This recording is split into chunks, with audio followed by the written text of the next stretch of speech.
It took me, 25 years to write it before I started writing it. Then it took me 20 years before I decided to take it to the publishing company to get it published. And the first company I went to, they took my money, didn't really do nothing. And I let it sit for a couple years after that because I was a little bit depressed about it. On that, and I also have to give the wife a whole lot of credit because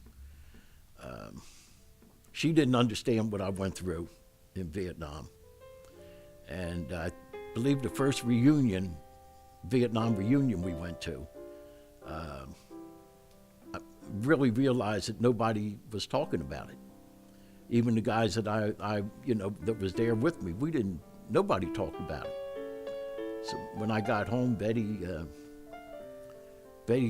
encouraged me to write my experience, so she would understand what I went through. I also wanted my children to understand, and I also wanted my siblings to understand, and I wanted my parents to understand. None of them. I was the first one that ever went to war in combat in my family. So we had no idea what combat was about. So I did that. It took me a year to write it. I wrote it at about 2 o'clock in the morning until 6 o'clock in the morning, just about every night for a year. I prayed about it, and I asked God for the words in it.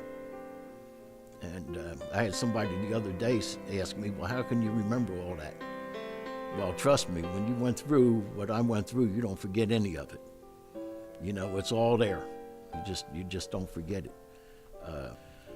If they have a desire to write a book, to go ahead and write, because if I can write a book, anybody can write one. So